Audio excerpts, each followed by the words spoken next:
Welcome in, Slumpbusters. You probably thought it was the fantasy football offseason, but that is not quite true. If you really want to win your league, you got to be thinking about fantasy football all times a year. I'm your host, Juju Talk Sports, joined, of course, by Drew Hagenbaugh. Drew, my first question to you. Are there more gloves in the world, or are there more shoes?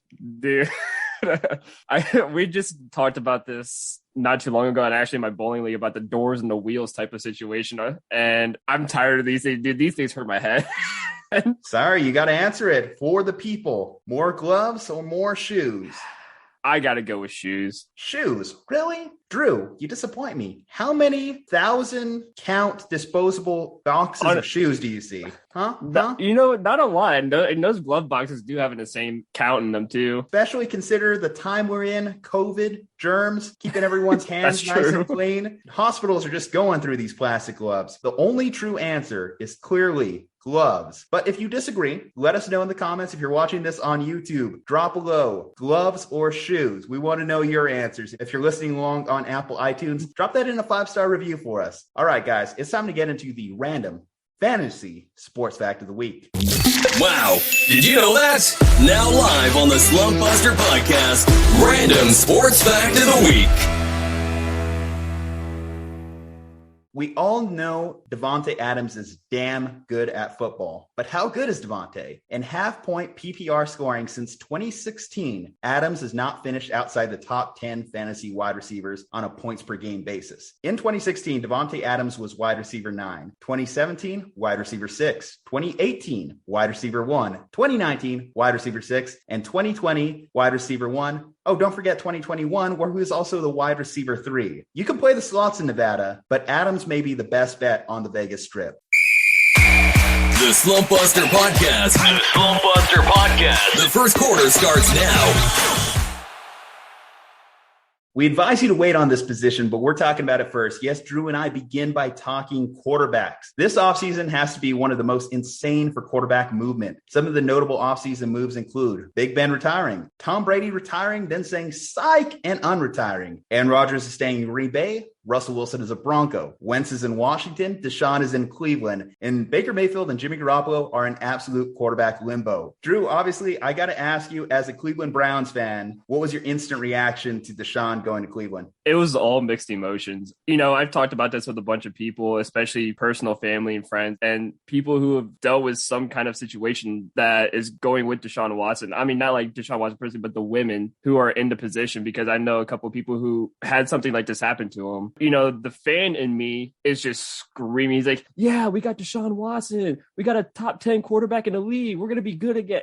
And then the real me is just like, oh, man, we got a guy with 22 civil lawsuits on sexual misconduct, and this is not a guy I want on my team. It's very mixed emotions, but I think Mike Florio said it best from Pro Football Talk. He said this could turn out the same way as it did with Ben Roethlisberger, Kobe Bryant, all these guys, where, you know, in those same years that they had these alleged sexual assault cases on them, those same years, those guys went to championship games. And next thing you know, after a couple of years, they just forgot about it. And everyone just kind of brushed it off to the side. And especially for the Steelers, you know, it was all jokes like, ha, Big Ben, you know, this and that. And now with Kobe, everyone just forgot with all the rings he's won. He said it's going to most likely become that, especially if Deshaun has a lot of success in Cleveland, where it's just kind of going to brush off to the side and nobody's going to care. But there's a lot of Browns fans who are very upset. And actually, I know a lot of people, especially just looking on Twitter, who renounced their fanship with the team and just said, I'm not supporting this team anymore. Does it matter that these are civil lawsuits and not criminal? Because the grand jury decided not to pursue criminal charges against him.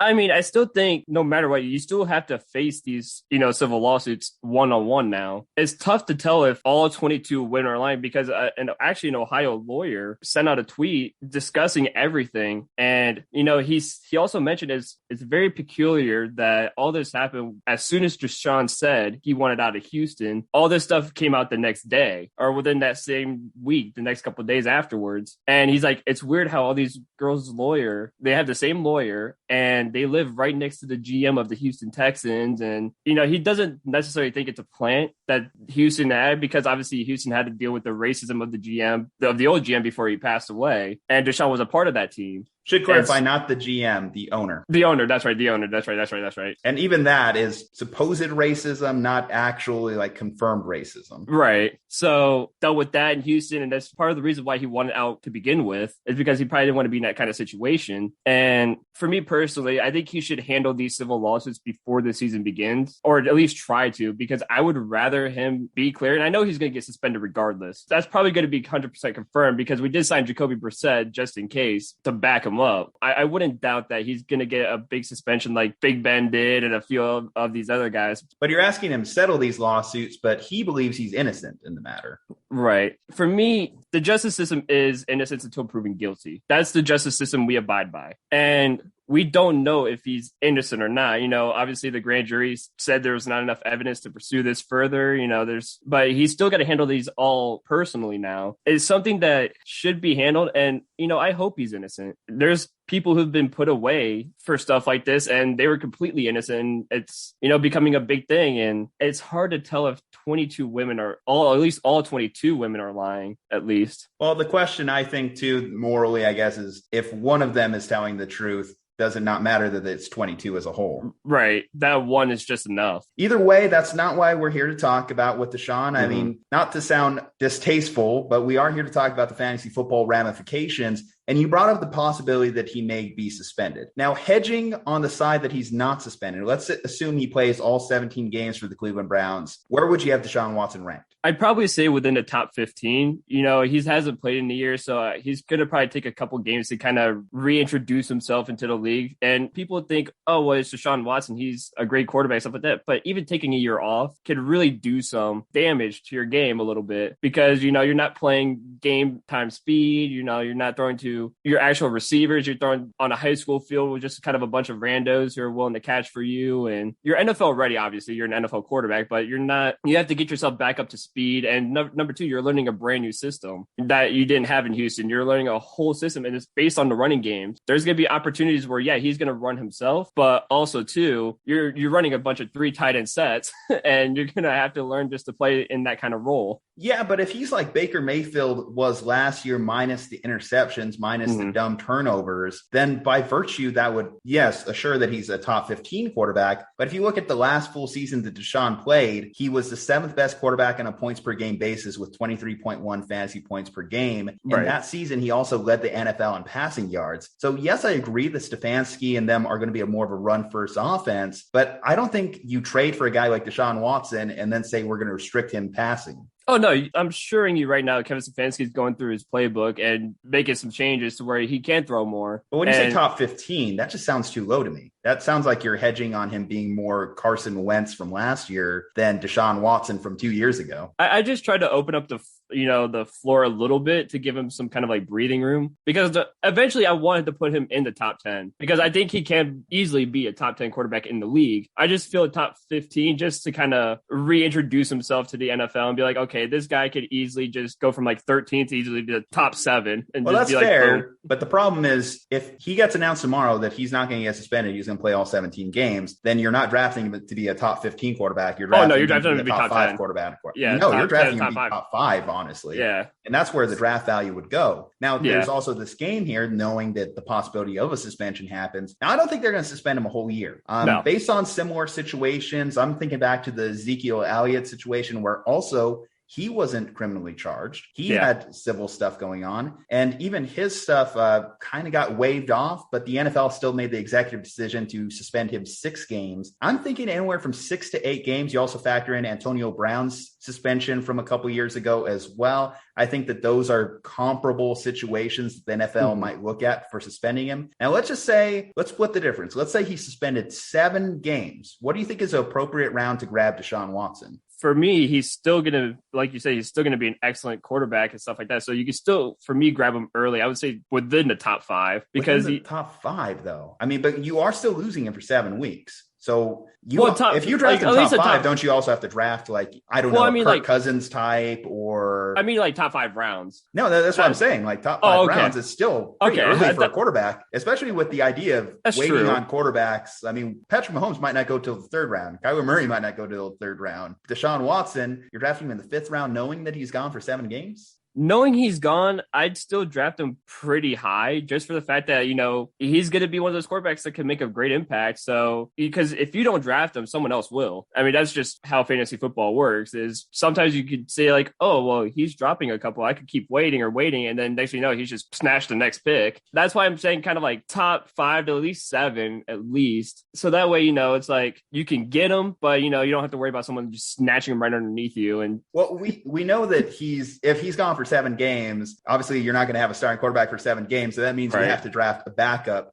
Who are some quarterbacks that you would kind of try and pair with him? Obviously we don't know the schedule this far out, so we can't like compare matchups, but some guys in the later rounds that you might target if you were someone that drafted Deshaun Watson a little earlier in hopes of just locking him down for playoffs. Well, you can still kind of go down the route of like a Jacoby Brissett because if Deshaun can't play, he's a good back and you could get him later on. Yeah, but Jacoby's never going to move the needle for you in fantasy. At best, you're hoping for 15 points. That's probably Jacoby Brissett's upside. Wouldn't you rather go with someone like even a Tua? Oh, yeah, easily Tua, because he was going to be my next mention was Tua. But the reason why I bring up Jacoby Brissett is because he has that similar running style kind of play. But he's never been good in fantasy. Never been good in fantasy. But I think this Kevin Stefanski offense can help elevate that just a little bit. I think it would double down on his conservatism. Obviously, it's a run-first offense. So what is Jacoby Brissett throwing? Like 15 times a game at best if he's put in a situation he has to start? Can you really get fantasy points off 15 pass attempts? I mean, you can get fantasy points knowing that, if he's within the 5-yard line, he could easily just run in and score.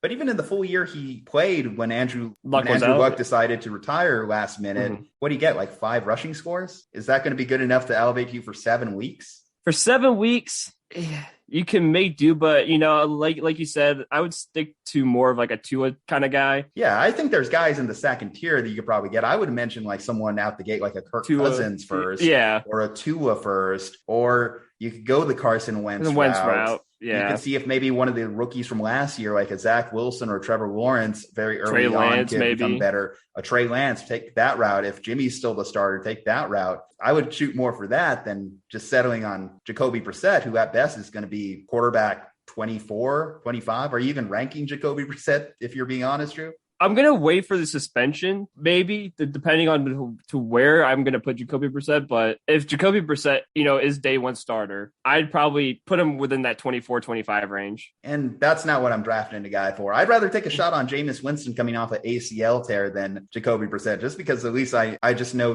Jameis has been good for fantasy in the past as opposed to Jacoby. There's a lot of guys I would probably mention before Brissett. Now, let me throw this to you. What about a Baker Mayfield if he does get traded to like a Seattle or to like an Indy? To a Seattle, I'm just taking the chance on Seattle being really bad and him having to pass a ton because they're going to be playing catch up in the majority of their games. But even then, I don't like that because Seattle's offensive line is going to be a little bit beat up. We saw Cleveland struggle a little bit, Baker Mayfield struggle when the offensive line had injuries last year. So do I want to take the risk of an undersized quarterback who suffered from injuries last year, a torn lat, with a bad offensive line? And if they trade like Tyler Lockett before the draft, maybe just DK Metcalf and Noah Fant to throw to, I kind of don't like that. And I think now that Russell Wilson is gone, Pete Carroll is going to be more run first heading into next year as well. If he goes to the Colts, okay, but I think that offense is again going to run through Jonathan Taylor. So even on the best case situations for Baker Mayfield, I think he's maybe in that quarterback 16 to 20 range, which I guess can get you by again if you're just trying to make it work. But I would only start him in great matchups. I would only be comfortable doing it in fantastic matchups, which again, obviously early here in the offseason, so we don't know what the schedule is going to look like. I just don't feel confident in Baker Mayfield being my week 1 starter in fantasy football. That's why, as bold as you are to say, I'm going to go and grab Deshaun in the 5th round, I'm going to wait until like round 8, round 9. If I miss on him, I miss on him, but that's more adequate value to me. With a suspension, I think that's more adequate value. And maybe I pair him with a guy that's not quite a quarterback 1, but somewhere on that quarterback 2 to 1 range any given week. That could be like a Matt Ryan even, and Matt Ryan gets put in the right situation. Yeah. I think that those guys, at least their passing opportunities are more there. We'll see what Doug Peterson brings to Jacksonville if Trevor Lawrence is going to be a little bit more opened up. A guy like Justin Fields, I would love to pair Deshaun Watson with Justin Fields if I'm stacking these quarterbacks, because I think Justin Fields is going to have a phenomenal sophomore year. Again, you mentioned a guy like Trey Lance. Those are probably guys I would target if I was a Deshaun Watson draftee or a Deshaun Watson owner heading into next season. Let's move on to some of the other quarterbacks that moved around this offseason. Russell Wilson is now in Denver. Now, Russ, for the first time in his career, missed games with injury last year. And he's been bad for like a season and a half. But if you just close your eyes and remember that 2019 season where he was quarterback 2 on the season, he's been phenomenal in the past. When Russ cooks, he can cook. And now he's remotivated, or at least you would think he's remotivated heading into this new situation in Denver in this loaded AFC West. Russell Wilson, if you had to put money on it, is he going to be a quarterback 1 in 2022? I think so. I think Denver's a more well-rounded offense than Seattle is. I think they got a bit of a better offensive line. They got a better running back situation. And, they do have good receivers. I'm not going to say they're better than DK and maybe a Tyler Lockett, but they still got some pretty good receivers in Denver. So it's not like he's got bad people to throw the ball to. I'm kind of liking the situation for him. It's more of a well-rounded offense. Something that he was used to in Seattle for a while was a decent, well-rounded offense that could get the job done and a very good defense behind him. I think Russ could be a quarterback 1 this season because, it's a better fit for him. And I think scheme-wise, it actually kind of works. I am concerned about the scheme a little bit because Nathaniel Hackett is a first-year head coach. And while he's coming from that Shanahan, that LaFleur, that McVay offensive style, a lot of people have the misperception about that offense that it's a pass-first offense. It is a run-first offense. So I don't know if he's necessarily going to be cooking in the same way. But honestly, Russ, he started putting on a little bit of weight. He seemed less enthused about the team in Seattle. So I think just remotivated to really establish his brand, his image, because I think that it's still a blight on Russell Wilson's career, obviously never being an MVP candidate, never getting an MVP vote. And I think he wants to right the ship in Denver. I think this is a big legacy building season for Russ. So I could see him audibling into passing plays. I could see him trying to control the offense. Whether it's going to be for the better or worse for Denver is the question that we got to unlock. And I don't know if Nathaniel Hackett necessarily has the pelts on the wall to tell Russ, hey, I love that you want to take control of this offense, but we would only need a run in this situation. Because also, it's not just like Russ was injured and he couldn't get the pass up or the offensive line was bad. Russ was also making bad turnover decisions as he struggled last year. Obviously, we go back to games against like the Los Angeles Rams, other games in which he had like less than 200 passing yards, less than 150 passing yards. Those existed last year. Even against, I think he had a bad game against a bad Washington defense. They were expecting to come out and ball out, and it just never really materialized. So I like Russ to have a rebound season, but I'm going to hedge on him being more back-end quarterback 1, then I'm going to hedge on him being back to that elite tier because he's not jumping guys like Allen. He's not jumping guys like Mahomes. He's not jumping guys like Lamar, Kyler. Right. He's probably could compete with a guy like a Dak Prescott. And then you think about guys like also in that tier like Deshaun Watson. He's probably about Deshaun Watson, but at least on his case, he probably won't have the suspension. So I would probably draft those guys in a comparable range, but I'm not going to go out there with the assumption that I drafted Russ and I'm getting the MVP candidate Russ. One thing, again, this is a guy that I might hope that he slides in drafts. If I could get Russell Wilson later in drafts, I think that that's the best case scenario, but I think you're making a mistake if you try and go out there and leap for him in the early rounds just because he's with a new team. Yeah, and I completely agree with that. I think he's a guy that could easily just slide a little bit in the drafts. He could be a very good pickup, and I don't have him very much at the elite tier either. I have him more of as like a lower end QB1.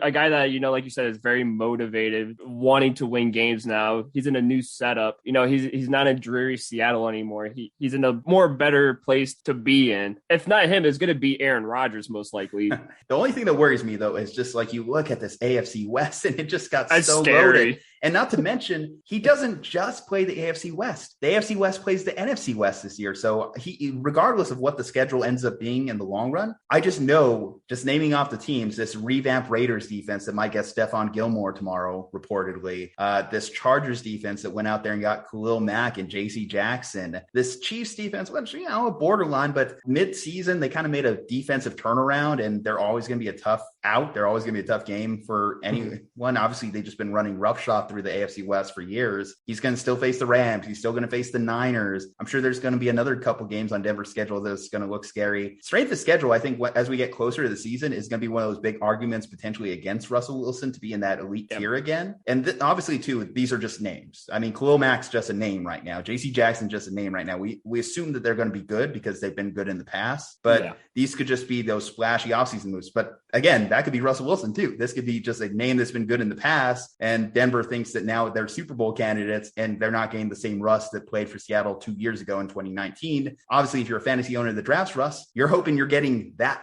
version. You're hoping the one that's a 5-star chef, not Hannah making you a hot Cheetos and cheese sandwich, you know? Yeah. So we're hoping we're getting 5-star gourmet chef kiss Russell Wilson. That's not what we're hoping comes in Denver. Not the ramen in a bowl in a microwave type of situation. Exactly. And not even in a bowl. The ramen in the styrofoam cup that's probably going to give you cancer. That's the type of Russell Wilson that we got last year and the second half of 2020. If you're Denver in particular, if you're in the Colorado area code, you're hoping that you're not getting that version of Russell Wilson. Let's talk about another couple quarterbacks to close out. Aaron Rodgers staying in Green Bay. Tom Brady back for another year, maybe another couple years. Brady was a top 3 quarterback in points per game last year. Rodgers was tied with 6 with Jalen Hurts at 20.8 versus Brady's 22 per game. Who is more likely out of those two to be a top 5 quarterback again this season? I'm going to keep banking on Tom Brady. I think Tom Brady's just got the better overall team. I mean, we just talked about it a little bit earlier. Aaron Rodgers lost Davante Adams. So it's like, who's he going to be throwing the football to at this point? Aaron Jones and Robert Tonyan? Well, if you look at the box score for the Niners game in the playoffs, it was literally 10 targets for Davante, 10 targets for Aaron Jones, 1 target to Mercedes Lewis, and 1 target to Marquez Valdez-Scantling. That's something that can't be replicated. It can't just be Aaron Jones. So someone else needs to step in the offense. And I agree with you because better weapons. I mean, Godwin's back. Godwin just signed a new deal in Tampa. Mike Evans is still there. Gronk's not back with the team yet. And we'll get into that when we talk tight ends. But you imagine he's probably going to re-up to be back there in Tampa Bay with his boy. The offensive line took a hit for Brady, which obviously if you're Tom Brady, you kind of rely on your offensive line. But also part of Brady's game is that quick release to not get sacked. So I anticipate he's still going to be good. The guy threw for 5,000 plus passing yards last year. He led the league in touchdowns in his age 44 season. Nothing shows me the guy's declining, so why should I bet against him at this point? That's why I wanted him to come back. I didn't think he was done. I still think it's weird to say, but he's still in an athletic prime. Yeah, I mean, he's one of those guys who's ridiculous. You know, it's one of those things where we can see like LeBron being that kind of situation where he's just like an athletic freak. And just like, you really don't see much decline in these guys. And they're just going to continue to be good no matter what. Well, even with Peyton showed decline. Like his arm started to fall off. And by the 2015 season, he was getting benched for Brock Osweiler. We have not seen even close to that from Tom Brady. Exactly. With Aaron, just, you know, his conservative style of play, I think to take away the games in the NFC North, he really relied on those NFC North games. So if you're an Aaron Rodgers owner, you're really relying on him to beat up on the Lions, the Vikings, and the Bears. Outside of those games, he's not great for you in fantasy versus Brady, who's, other than the games against the Saints, don't start him against the New Orleans Saints.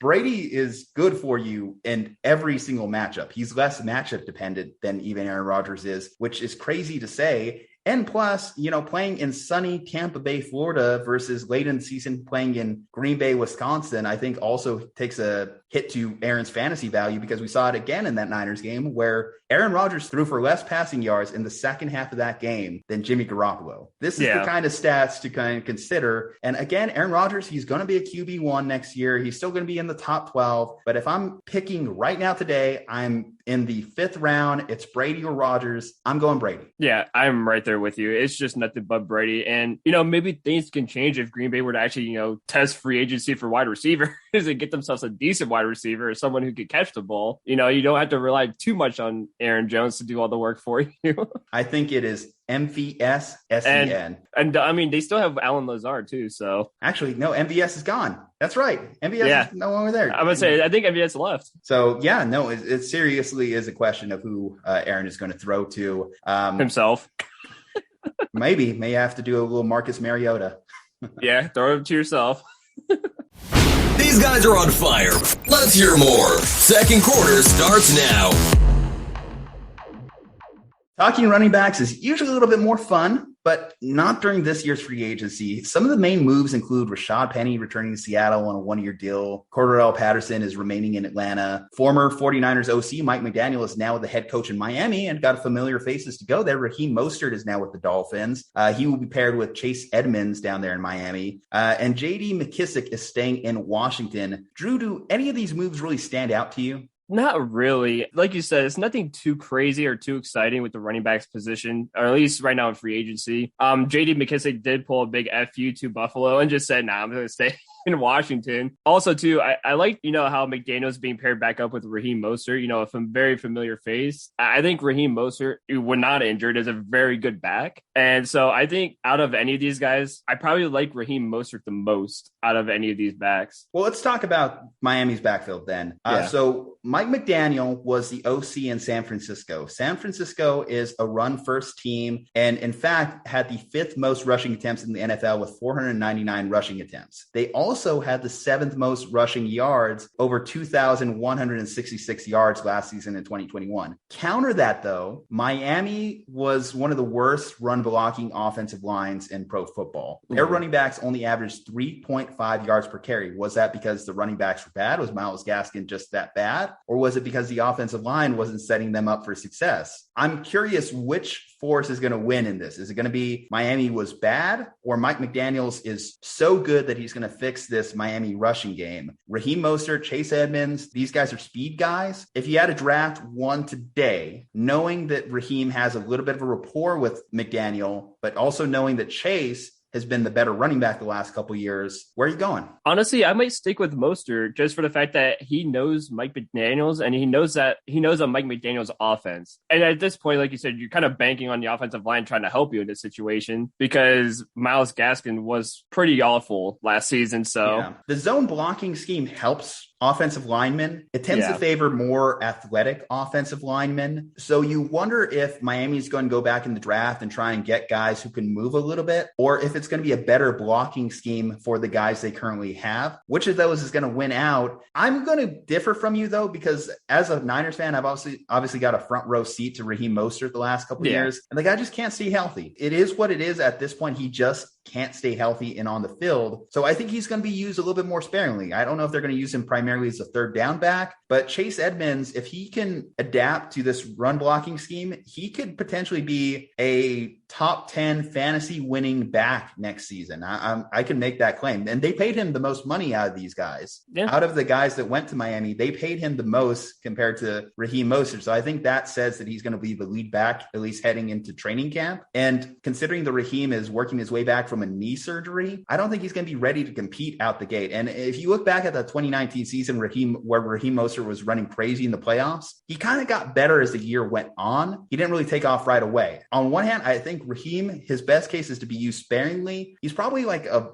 deep lottery ticket type running back if you're drafting him, because he can pop off. Like I've said this, like when Raheem Mostert hits that second gear, he's gone. There's no catching up with him. He is one of the fastest players in the NFL. But again, that could turn on him quick. That's one of the reasons he's also been so banged up. McDaniel is going to make this Miami backfield one that can actually win some fantasy leagues. And I think it's going to be a bit of a sleeping giant just because, again, that zone blocking scheme, you just look at all the teams that use it. You look at what's going on with the Rams. You look at what's going on with Green Bay. You look at what happens with the Niners and all those teams. We said it for years with Kyle Shanahan. You just want whoever Kyle Shanahan's running back is. It doesn't matter if it's Andrew Hagenbaugh. You just want that guy on your team because he's going to run for 1,000 yards. That's what I think could happen in Miami this year. Yeah, and I agree. I don't think you want to draft me, though. I'm more of like a Trent Richardson. I'm kind of blind to the open holes.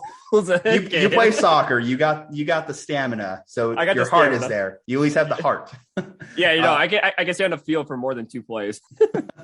Let's talk about a backfield too. We talk about these backfields by committee. This one also is going to be a hard read. So Rashaad Penny, he ended up finishing the year as running back 36, mostly because in 4 of his last 5 games, Rashaad Penny scored over 19 fantasy points. And Rashaad, who was a first round bust, got re-signed on a 1-year deal to stay in Seattle. Coming back off the injured list is going to be Chris Carson. And Chris Carson's always been a guy that I've been high on in fantasy. When he's on the field, he's awesome, but he's coming back from a neck injury. Neck injuries are scary in football. I don't know if you heard of a guy named Peyton Manning who basically had to retire because his neck was so bad. That's what Chris Carson could be. And Chris Carson plays a much more damaging position than quarterback. Quarterback now in today's NFL, they can barely touch you. Running back, you're getting hit on every play. If you're drafting today, Rashaad Penny or Chris Carson? It's got to be Rashaad Penny because that neck injury really scares me because like you said, 1 hit and that guy's done for his career. You don't want to bank on that risk of, he's going to get flattened and next he's just laying there on the ground and he can't move because his neck is broken again and he can't do anything. He might just not even suit up for training camp. That's a possibility. He might miss this year just because the neck injury lingers. I would say probably there's a good chance that Seattle ends up going into the season with Rashaad Penny and Alex Collins as their main running backs. I think a thing to talk about, though, with Seattle is we talked about how they got worse with the Russell Wilson trade. Yeah. With Drew Lock being the week 1 starter, not trying to disrespect Drew Lock, but it is what it is. Are you concerned about the rushing game? Because, if you're a team, what are you doing? If you're not loading the box against Drew Lock, then I think he should be fired for malpractice in itself. Yeah, and I agree. Like, defenses love an offense kind of like Seattle right now, where it's very destroyed and, the offensive line destroyed. You got Drew Lock as your main starter. You got one-dimensional. If they're running the ball 30 to 40 times a game. Exactly. And it's just not a situation that I would just look at all. Like, I'm not going to sit there and be like, wow, Seattle's running backs look great. I'm going to it's like Miami with Myles Gaskin. I'm just kind of overlooking, just kind of be like, Miami's backfield or Seattle's? I'd definitely take Miami's. Okay. But with Rashaad Penny, though, again, 4 of his last 5 weeks last season, over 19 fantasy points. Rashaad Penny, how high are you drafting him? I'm not going to draft him high. I think he's a guy who's going to fall pretty much towards the mid rounds. Like I think 5th, 4th. I can see him going 4th because he's still a running back too. At bare minimum, he's a running back too. And running backs are always going to be overvalued in fantasy. Yeah, I think that's a fair place to get him. It's just one of those things, just like, I know. Rashaad Penny or James Robinson. Oh, man. I guess keep in mind, too, Travis Etienne should be coming back this year. Yeah, I'm going to go with Rashaad Penny just for the fact that Travis Etienne most likely will be back this year. I would probably stick with Rashaad Penny because he could be the week 1 starter. Speaking of a guy who's going to be a week 1 starter, so 2 more years in Atlanta for Cordarrelle Patterson. Patterson was one of the pleasant surprises of 2021. He finished the season as running back 9 with 208.6 points and half-point PPR. Will Patterson be someone you spend a 2nd or 3rd round pick on? I don't see why not. Keep in mind, not. It was a flash in the pan season. There's always that counter argument. Yeah, he's also a guy who can also be a receiver as well as a running back. So, and Atlanta really doesn't have a receiver anymore.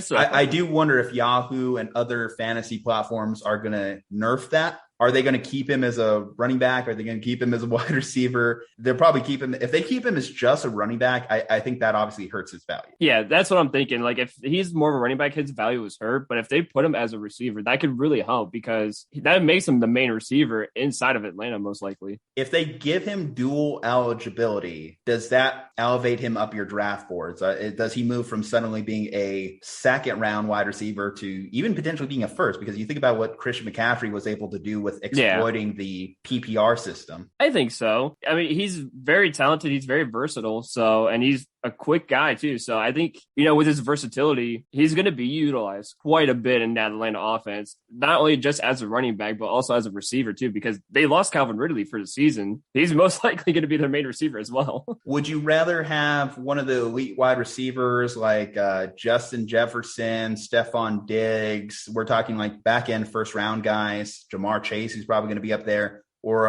Cordarrelle Patterson to shore up your running back position? I'm still probably going to go with the receivers in that option. I just don't like the situation down in Atlanta. Okay, so we're actually sliding him probably then to early round 2. That's probably where we put Cordarrelle Patterson based off that. Like, you're still drafting the elite wide receivers above him. Obviously, you're drafting the elite running backs above him, which, as we get into it, obviously, elite running backs is kind of like a sketchy thing this coming season. Like, who are the elite running backs? I'll be honest. Like, it's kind of rather limited once you get past Jonathan Taylor. It's like aging Alvin Kamara, Derrick Henry coming off his foot injury last year, Dalvin Cook, who's consistently been hurt, elite running back Christian McCaffrey, Nick Chubb, been banged up, Nick Chubb, who's been banged up, but also takes a hit with Kareem Hunt in the same backfield. There's not a lot of ideal situations at running back this year, and those first round running backs, Cordarrelle Patterson might be above some of those guys just simply because he's relatively unopposed. Mike Davis wasn't much of a story last year. The rookie running back they had last year wasn't much of a story. Relevant in the receiving game, so he's a 3-down running back.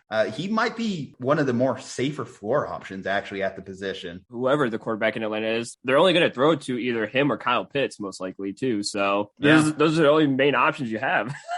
Exactly. Calvin Ridley took the bet on yourself philosophy a little bit too far, and he will not be there in Atlanta next year. It will just be a lot of Cordarrelle Patterson or Kyle Pitts, as you mentioned. The Slumpbuster guys are killing it. Half done. Third quarter is beginning now.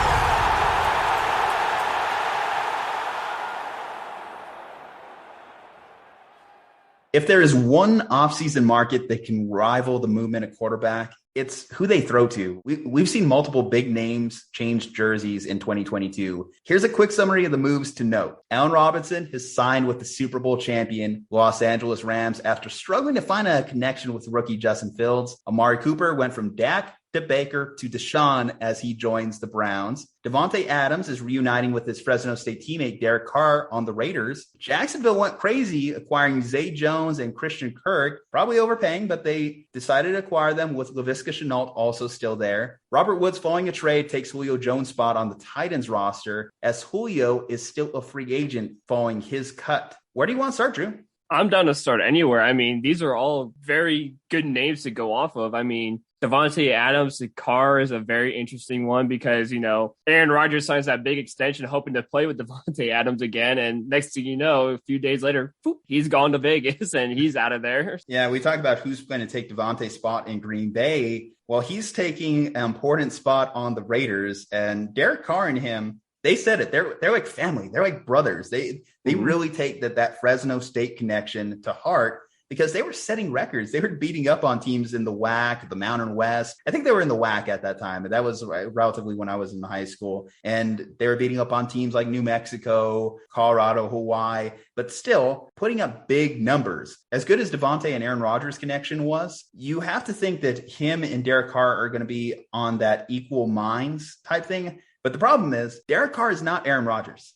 that is the big problem. Like, as good as Derek Carr is, and I'll admit he's good. He's a good NFL quarterback. He's not necessarily a good fantasy quarterback, but he's a good NFL quarterback. Can he keep Davante Adams' numbers where they are? I mentioned in my fun fact of the day that Davante has put up wide receiver 1 numbers each of the last 5 seasons and has been in that wide receiver 1, wide receiver 3, lowest being wide receiver 9 territory. Can Derek Carr keep that up for him, or do you think that this could be a down year for Davante? I could see his numbers dipping a little bit because he's got to compete with Darren Waller for a lot of those target shares. So you have one of the best tight ends in the league, but now you're also the number 1 main receiver on the team. So you're going to be wanting targets, but Darren Waller is also going to be wanting targets as well. I think I could see his numbers dip a little bit. I don't say it's going to be a crazy, insane drop off, or I still think he can finish within that wide receiver 1 for a 6th year in a row. Like you said, the Fresno State connection, those guys have played together in college for a good chunk of time. So they know each other very well. And I think the move to Vegas wasn't terrible because everyone's like, oh, he's going to Vegas. I was like, remember, him and Derek Carr played together for a while, so they know each other quite well. I mean, if you get $30 million to go to a place, you go to that place, regardless of who's quarterback. Exactly. It could be the worst of the worst. Could be Drew Hagenbach, could be Juju Talk Sports, Julian Martinez there at quarterback. They offer you $30 million. Take it, Davante. You probably get like 2 receptions a year, but at least you get the 30 mil. Yeah, that's all that matters to me. I mean, if I get signed for 30 mil for 2 catches, I'm game for that. Well, the big thing is going to be with the touchdown production. So you look around that Raiders offense, Hunter Renfrow, Darren Waller, and Davante Adams. So you have a great slot guy there in Renfrow, who I believe he caught double-digit touchdowns last year. I might be wrong on that, but he was a relevant wide receiver too. Hell, at points he was even a wide receiver 1 late in the season. He was kind of like a Julian Edelman type. So you figure that's going to hurt Renfrow, unfortunately. He's going to give up, because Davante is like a 6 to 10 target guy. And I think the fact that him and Carr are such good friends, Carr is going to want to force balls to Davante Adams. I mean, look at what he did with Waller, right? We had that game, I think it was week 1 of last year, where he threw at Waller 20 times or something insane. And that's just because Derek Carr made the executive decision. I trust Darren Waller. He's one of my playmakers. I'm going to get him the ball. Well, what do you think he's going to do with Davante Adams, a bona fide wide receiver 1? He's going to try and force the ball his way. I just wonder, is Derek Carr going to be throwing more necessarily? Because I don't think he's going to add like 10 more throws a game. I don't think he's going to add 10 more passing attempts per game. What is the high end of a Josh McDaniels offense? Did we ever see Brady consistently drop back 40, 50 times a game? Probably somewhere around 30. And like, what target share is each of these guys going to get? If Adams gets like 10 targets, can Darren Waller get close to 10 targets? Or if Adams gets 6 targets, what is Renfrow getting? That's kind of like the games you're going to have to play. I'm going to draft Davante as a wide receiver 1. Don't get me wrong. I mean, he's still probably going to go in that first round, but it's just like, I look at guys like Jamar Chase. I look at guys like Justin Jefferson, who's relatively unopposed. Adam Thielen's still there and just catching touchdowns, but relatively unopposed. Davante Adams or Jamar Chase? I would go Jamar Chase for the more targets and the more like big time plays, most likely, because I mean Jamar Chase does get those catches where he catches it for like 5 yards and runs for 95. Davante Adams or Tyreek Hill? I'm actually gonna be a little indifferent here. I'm gonna go with Davante. Okay, Davante or Stephon Diggs?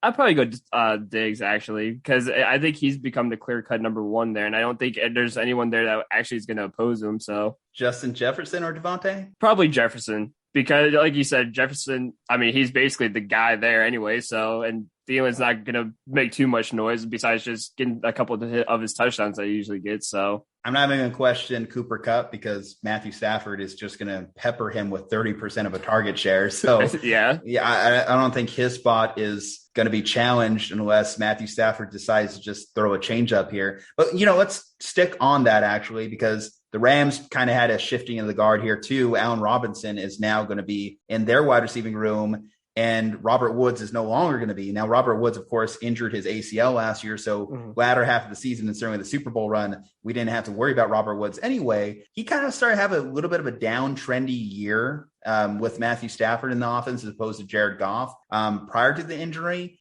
every now and then you'd have a pop game from him, but it was very few and far between. OBJ obviously started really get involved in this offense as they made it to the playoff run. Early on, it was kind of looking a little bit questionable, his role in the offense. Now you have Allen Robinson, and Allen Robinson in Chicago, he had some good seasons, obviously in Chicago, and then last year happened and he became unplayable. You literally by like week 6, you just had to wave the white flag and say, I'm done with Allen Robinson. And it was so out of character, because outside of the year that Allen Robinson tore his ACL, he's always been good. He's been good with quarterbacks like Blaine Gabbert. He's been good with quarterbacks like Mitch Trubisky. It was just like not a question. If Allen Robinson's there, even with like Nick Foles, you were fine with starting him. And then Justin Fields, who obviously is a more dynamic rookie, comes in and suddenly there's just no connection. Darnell Mooney was the wide receiver 1 in Chicago. We know McVay, we know the Rams love a reclamation project. Allen Robinson, how are you treating him this year? I mean, with Cooper Kupp being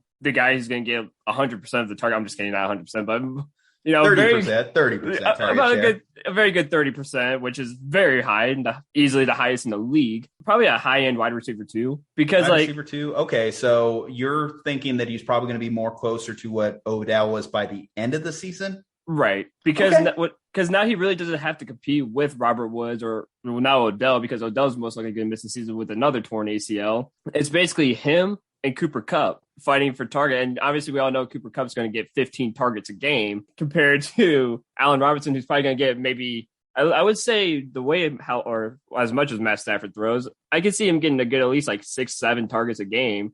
That is about the range like that he was giving Van Jefferson and OBJ during the year. So it's just really going to come down to what can Allen Robinson do with those targets. Allen Robinson, he's showing speed. He's showing ability to get up there and get contested balls. Are we going to see the Allen Robinson from 2 years ago, or are we going to see the Allen Robinson from his last season in Chicago when he was playing on the franchise tag? And hey, that motivation is a hell of a thing for players too. Yeah. Was the franchise tag really that mentally scarring of a thing for Allen Robinson to receive? Was he really thinking, oh, I'm going to get my big payday? And then when the Bears said no, that really destroyed his entire season. He came into last season unmotivated. He didn't even want to work with Justin Fields. He didn't even want to work with Andy Dalton. That's completely possible. Not a great look if you're a pro, but obviously we saw what happened with Matthew Stafford going from Detroit to Los Angeles.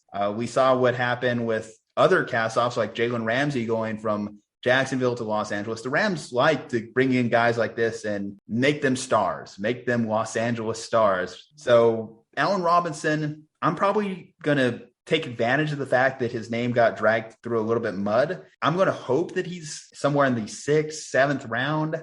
Mm-hmm. Something tells me as we get into training camp, his name's going to pick up a little bit more steam and it's going to be hard to get him in that range. And I'm going to be bummed out because I'm going to miss out on him. But I think if you could get him in the later rounds and really capitalize on his lower value, certainly if you're doing drafts right now, I think that's perfect. I think his best case scenario is, like you said, a wide receiver 2. His best case scenario. Now, the worst case is that he's last year's Allen Robinson and you just can't even put him in your lineup and you cut him. You actually had to cut Allen Robinson last year. That was the thing because he literally wasn't helping you. Other guys that weren't helping their offenses, Julio Jones wasn't helping the Titans a lot last year. He has a perennial hamstring injury. And I love Julio. Julio is one of the most dominant wide receivers of my lifetime, but he's not that same guy anymore. And he never was last year. He just never could get right. He was never consistently on the field. And when he was like wide receiver 3, maybe a desperation flex. And we don't know what team Julio is going to end up on. There's still a lot of possible contenders for him, but it seems like any team that signs him is signing him to be like their wide receiver 3, literally their wide receiver 3 on their offense. Maybe move him in the slot and just have a big body in there. Julio or you Jones, can move him to Green Bay. Obviously now that he doesn't have a team, you could probably take advantage of, if you're drafting now, which crazy if you are, but if you are, you take advantage of the fact that he's not on a team. And if he does end up in a place like Green Bay that kind of has a wide open wide receiver position, how are you kind of looking at Julio Jones, a former wide receiver that just had a bad year in Tennessee? It's really had a bad 2 years. Yeah, and that's what I was going to say. He actually had a bad 2 years, but I think he needs to go somewhere where he can probably get a resurgence. And that's why I mentioned a team like Green Bay where he could be the clear-cut number 1 guy, and he has a very elite quarterback throwing him the football. I think it could work out better in a place like Green Bay, but the things that worry me, the hamstring injury, is he going to consistently be like this past season where he's on and off the field like every 3 to 4 games and then he doesn't produce when he's back on the field? I think the real frustrating part is it doesn't matter if he is healthy. Yeah. He always has the Q mark next to his name. He always has a Q next to his name. So you really don't know until game day whether he's going to play for you. And I think those are the most frustrating players to have. Yeah, and I think he's going to be a guy that's going to fall, wherever he goes, he's going to fall very hard into drafts. Like, he's going to be a very mid-round kind of guy because I think people are tired of the Q's next to his name and be like, I don't want to wait until game day to figure out if this guy's going to be playing or not. I think personally, and this might be one of my worst takes, this might be one of my best takes, regardless of where he ends up, even if it's Green Bay, I'm not drafting Julio Jones. I honestly, I'm right there with you. And we could be so far off on this, but you know what? The way that he's been going on these last couple of years doesn't give me much confidence or a lot of hope for him right now. Julio Jones or Odell Beckham Jr.? I'd probably take Odell. Yeah, still probably a little bit more life in those legs. Yeah. Robert Woods coming back off of ACL. Actually, Robert Woods or Odell, both coming off ACL injuries, but Odell's obviously happened later in this year. I'd go Robert Woods. Yeah, he just a little bit more time. But we'll see, though, because obviously that's now A.J. Brown's offense to run, assuming A.J. Brown is also a guy that can stay healthy, assuming Ryan Tannehill could be good again, because he wasn't good again in 2021. Ryan Tannehill also took a step back. So that Tennessee offense as a whole, I don't know if that's going to be great for Robert Woods. Robert Woods might be a guy that's like a wide receiver 3 now in Tennessee. I think a lot of his value was inflated by being with the Rams over the last 4 or 5 seasons, or since McVay got there. And now that he's no longer with the Rams, I worry about him becoming Buffalo Robert Woods again. Yeah, I'm right there with you. The last one, and it's crazy that we went this far in the discussion without talking about it. Again, going back to your Browns fanhood, you have Amari Cooper now. Yeah. And now you have Amari Cooper with, as much as we talk about the off the field issues, an elite quarterback. Amari Cooper is with an elite quarterback. Potentially, though, he may also take a dip if Deshaun is not on the field with a suspension. I think you have to draft Amari in the higher rounds, but if Jacoby Brissett's throwing in the ball, those first few weeks could be really bad fantasy production. Seriously, he doesn't even get the wide receivers involved. We talked about his limited passing attempts. He doesn't really get wide receivers involved. I think he had one small stretch with T.Y. Hilton in Indianapolis, but other than that, Jacoby Brissett can really hurt a wide receiver's value. If Deshaun is suspended, Amari Cooper, what round would you feel comfortable drafting him in? Well, like you said, I'd still be drafting him because of Deshaun Watson a little bit more in the higher rounds. But the thing is, this is here. Like, we got to set a range. I'll go at least top 4. So top 4 rounds. I might be willing to wait until 5 if I found out that, if I find out Deshaun was suspended till week 10, 9, something like that. But I mean, obviously I would benefit from having Amari in the playoff run. But then again, too, I also got to factor in Amari's not a model of health and consistency. Yeah. That was one of his down marks. But the main thing I'm looking at here is who's opposing him for targets in Cleveland. I mean, I know you're big on guys like Donovan Peoples-Jones, Fenton and Njoku, these guys who are still on the roster. Higgins. Actually, Higgins is gone now. Higgins is gone now. Finally, that's a guy that's just hung around your roster for years.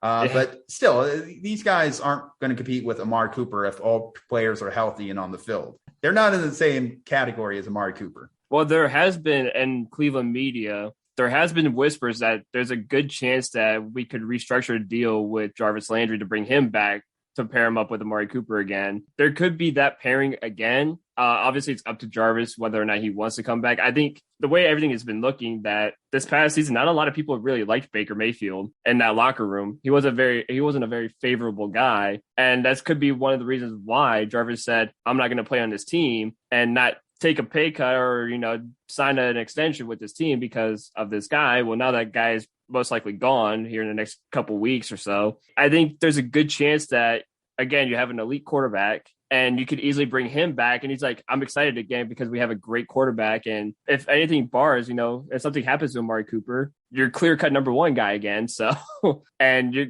your top-end receiver, and you got rid of Austin Hooper, who's not going to take up those targets in the middle of the field and dropping them. You got David Njoku, who's more or less a red zone type of threat more than he is driving down the field type of guy. So we'll get into tight ends, but I kind of wonder if he's going to get a boost in value, because Deshaun actually is a guy that utilizes his tight ends. It's a kind of very underrated thing. And Njoku obviously has struggled relative to his draft status in his career. Focusing back on Amari, I do also have to add the caveat. Again, we mentioned the possibility if Deshaun is suspended. Yeah. Deshaun isn't suspended. I think this is a guy I'm drafting in round 2. Yeah. He's not round 1 wide receiver anymore, but he's still round 2, mid round 2, especially again, right now, he's the undisputed number 1 wide receiver in this offense. We'll see how he takes the Cleveland trade too. I mean, not dissing your state, not dissing your city, but we saw Odell wasn't too jazzed to go there. Amari's a star wide receiver too. I'm sure he probably was thinking, man, I got traded to Cleveland. For a bag of peanuts. For a bag of peanuts, essentially. Yeah, 5th and 6th round. So is he going to be one of those guys that's motivated by the trade? Or is he going to be one of those guys that kind of goes and hides in his corner and waits till he's a free agent to start playing well again? Hopefully the Deshaun trade kind of re-energized him, because I think if he just went into the season and it was just Baker, and I started off liking Baker, but we're seeing the faults in Baker's game. I think if he was with the Baker situation in the same way Odell was with the Baker situation, I think he may have been another guy that was in his feelings and didn't necessarily embrace the Cleveland trade. But now, knowing that the franchise made essentially a commitment to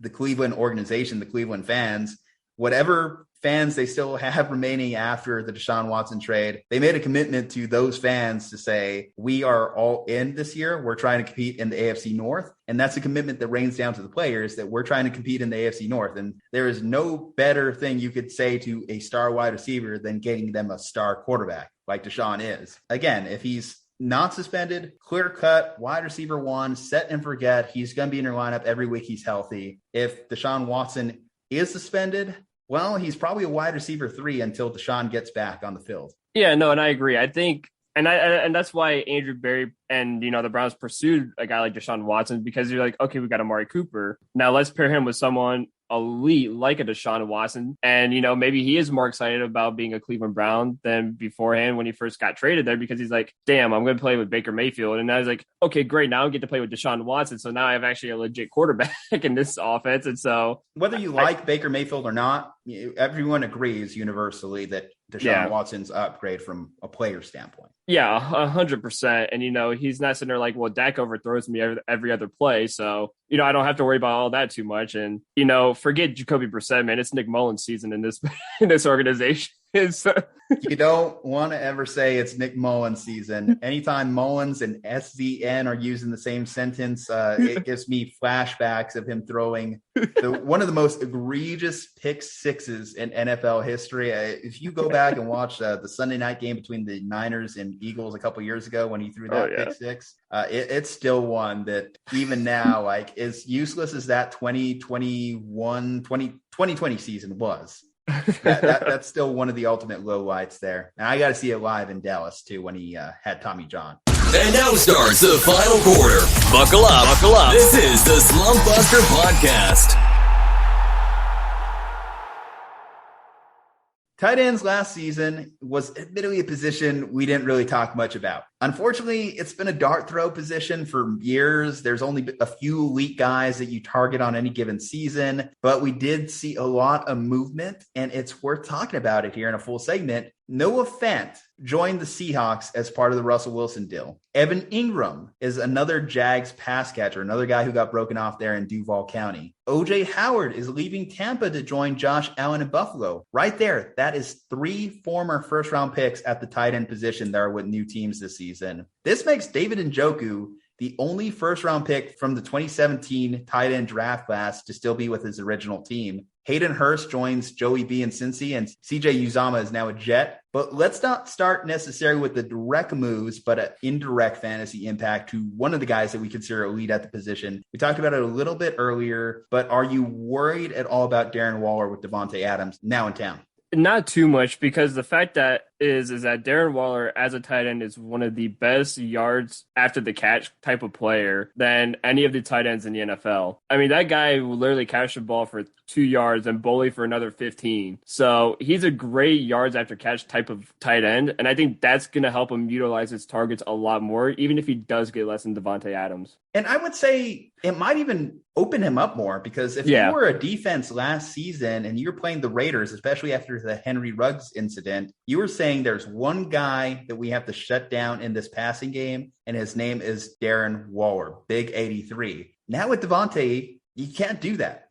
Yeah. Now with Hunter Renfrow running these crisp routes, you can't do that. This is a very multifaceted offense. And how many other guys are you drafting that are better than Darren Waller? It is concerning, because from the standpoint of where does he rank amongst the other elite guys like George Kittle, like Travis Kelce. But even if he still gained 4 or 5 targets, and I think that's probably his floor, that's more than these other tight ends can do. We have tight ends that have a floor of 0. Oh yeah, a goose egg floor. They can go an entire game and not even see a target. But Darren Waller is at least going to see 6 to 10 targets in a given game. And if he comes down with 4 or 5 of them and turns them into 50, 60 yards and manages to land in the end zone, then that is more than any other tight end is giving you in the league that's not named Travis Kelce. And I love George Kittle, but I still might draft Darren Waller over George Kittle, just from when I factor in the injury standpoints, when I factor in whose offense is throwing more. rookie quarterback there in San Francisco versus Derek Carr, who's a more established guy with a great rapport with Darren Waller. And again, I'm saying rookie quarterback in San Francisco. It might be Jimmy Garoppolo still, but just that uncertainty at quarterback, I think, has Darren Waller above George Kittle currently. And Travis Kelce's the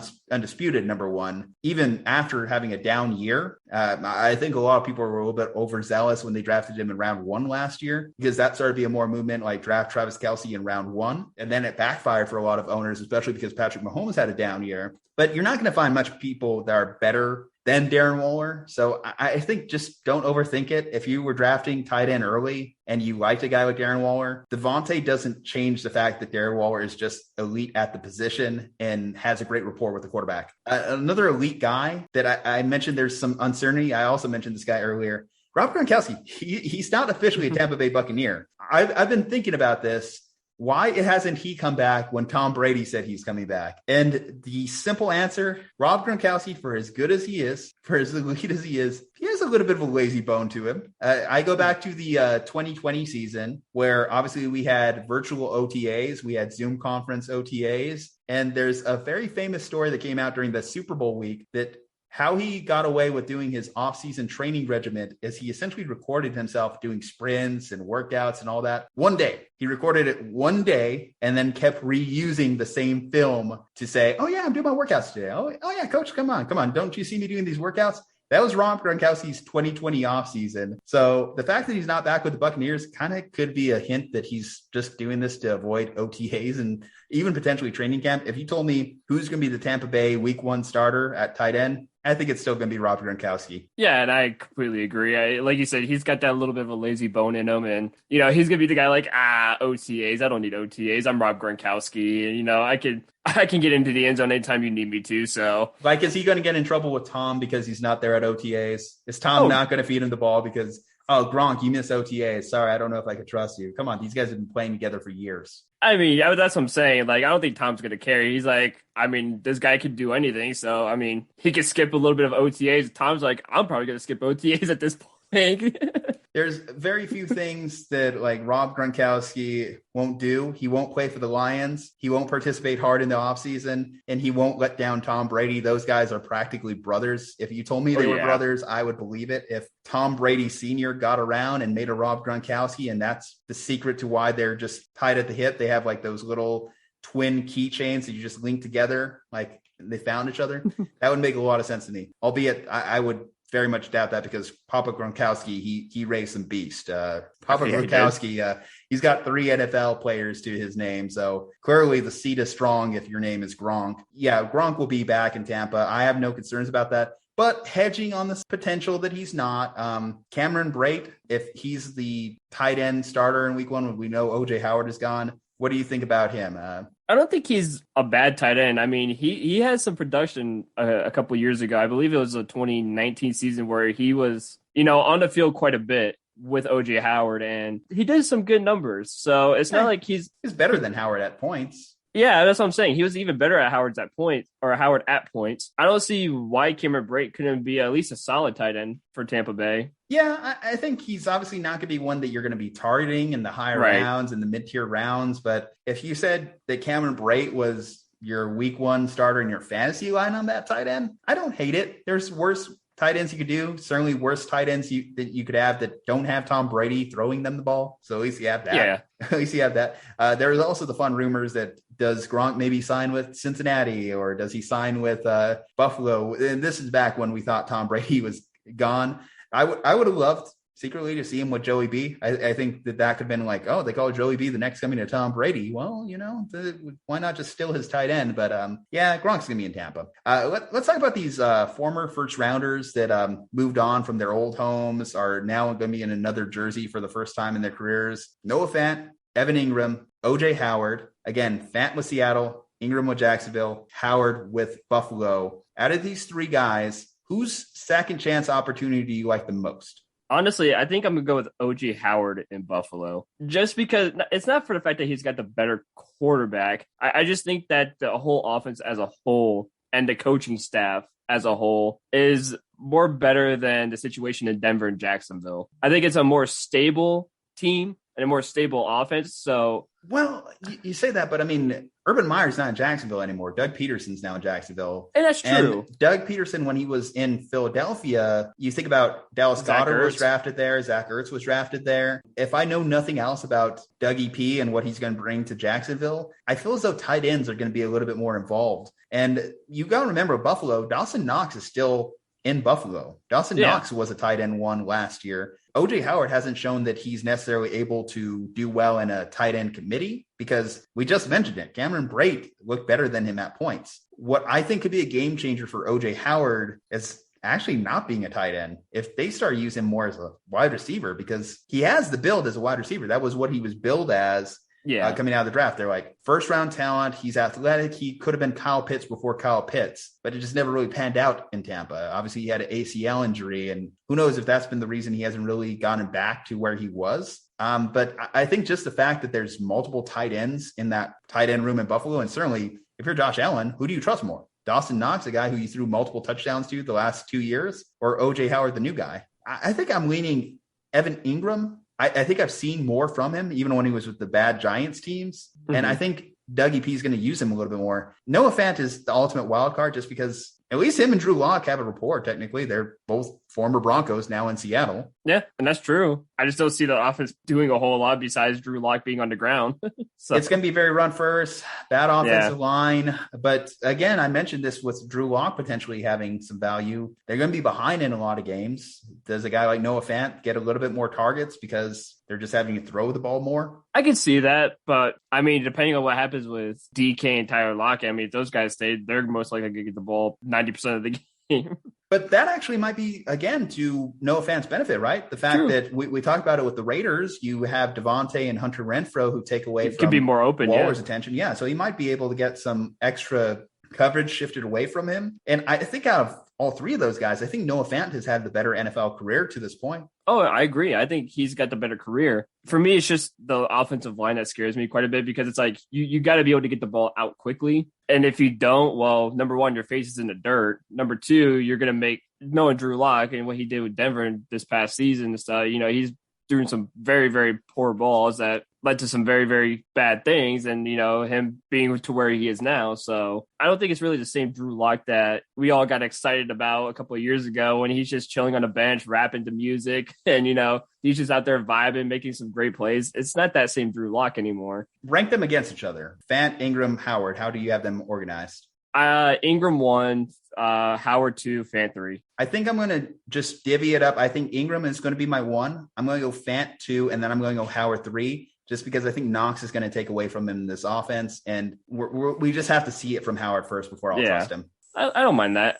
I think that's a very reasonable standpoint. But I could see, you know, like you said, he could be tossed as a wide receiver as a OJ, or for OJ Howard, he could be tossed as a receiver. And all of these guys, I should add, I think all of them are still going to be low end tight end 1s in value, just because the position is so weak. They were just going to look for names that we trust. Howard might be the one that, again, I worry about the most just because, again, is Dawson Knox going to be the guy or is Howard going to be the guy? But I think I would trust Knox a little bit more just because he has a rapport with Allen.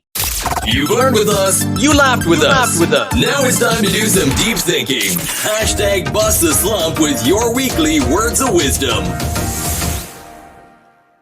All right, Drew, this is going to be your first taste of words of wisdom. This is just to kind of have something that we can grow together with. So I chose a quote by Muhammad Ali. You don't lose if you get knocked down. You lose if you stay down. And I think this is a great take for fantasy football because if you're one of those people that lose early in the season and you stay down, you piss off the rest of your league mates and no one wants to play with you again. So don't stay down. I don't care if it's fantasy football. I don't care if it's life. I don't care if it's work. I don't care if you're just playing ping pong with your roommates. Don't stay down. Try and get better. Try to learn from your mistakes. I think that is a good thing for us to consistently do as humans. And if you had a bad season in fantasy last year, I want you to bounce back. I want you to bounce back with us, tuning into the Slumpbuster podcast, tuning into this awesome advice. We just had a really awesome episode, or at least we hope you think it was an awesome episode. Drew, what do you think of that quote by the champion, Muhammad Ali? I mean, I like it a lot. It's a very true quote. You just can't stay down. You got to find a way to motivate yourself and get yourself back up. Like you said, it's very fitting for fantasy football. I've been in leagues where I started 0-4 and still came back and went to the playoffs and, made it to the finals and, stuff like that. So you can't just give up just because you start off 0-4. Make some trades, do a little bit of business, get yourself into the playoffs. Exactly. I think we sometimes hype up the draft so much. The draft is such a small part of actually winning a fantasy football league. Yeah, you'll get lucky with some people you pick up on draft day, but what's really going to save your season is what you do on the waiver wire. Yes. If you're 0-4, I've seen a team that went into the playoffs 6-7 and won the fantasy championship. You consistently keep making the right moves and you can pull it off. You can pull off a late season comeback. But guys, we hope you come back to us. We hope you continue to come back. And that's why I'm asking you to hit that subscribe button, whether you're watching on YouTube, Apple, iHeartRadio, Spotify, Google Podcasts, whatever it be, hit that subscribe button. Leave a like on this video if you are watching on YouTube. Leave a 5-star if you're listening on Spotify or Apple iTunes. Check us out on social media at Slumpbuster Podcast, on IG at Slumpbuster Pod on Twitter and TikTok. From Juju Talk Sports and Drew Hageba, stay safe, happy, and healthy, and we will see you on the next one.